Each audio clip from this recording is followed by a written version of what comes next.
protest against a shortage of teachers in schools in their area. The parents are expected to be addressed by the Department of Education on the progress of its intervention program.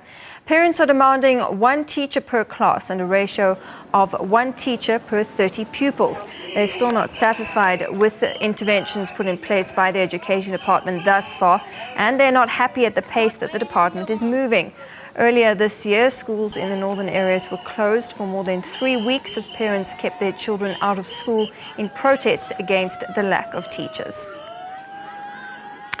Well, we cross now to our reporter Iviwe Porti, who is in Port Elizabeth. Iviwe, good afternoon to you. And just in the few seconds before we cross to you, we can see that there is a little bit of trouble there with the parents protesting. What can you tell us?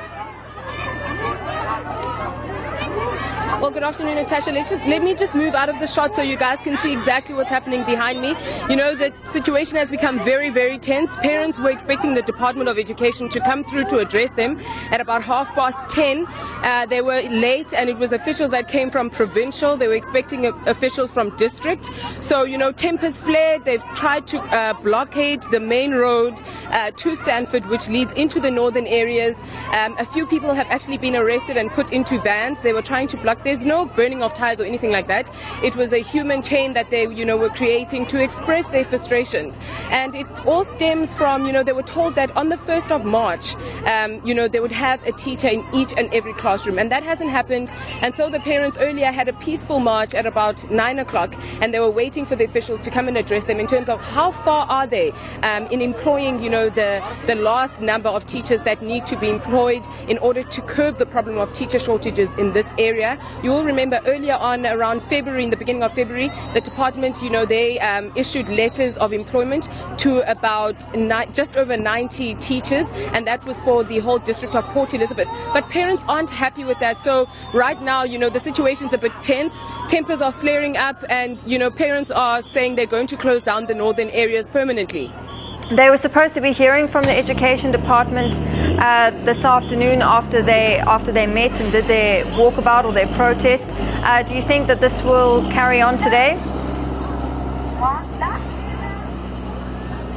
I think it will definitely carry on today. These parents just want answers. They're saying that they want to know what exactly is going to happen. When are they going to employ the remaining teachers? As you can see, the stun grenades are going off. A few vans also went down further down into the northern areas.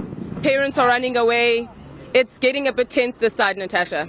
All right, Evie, where has schooling been affected by the march?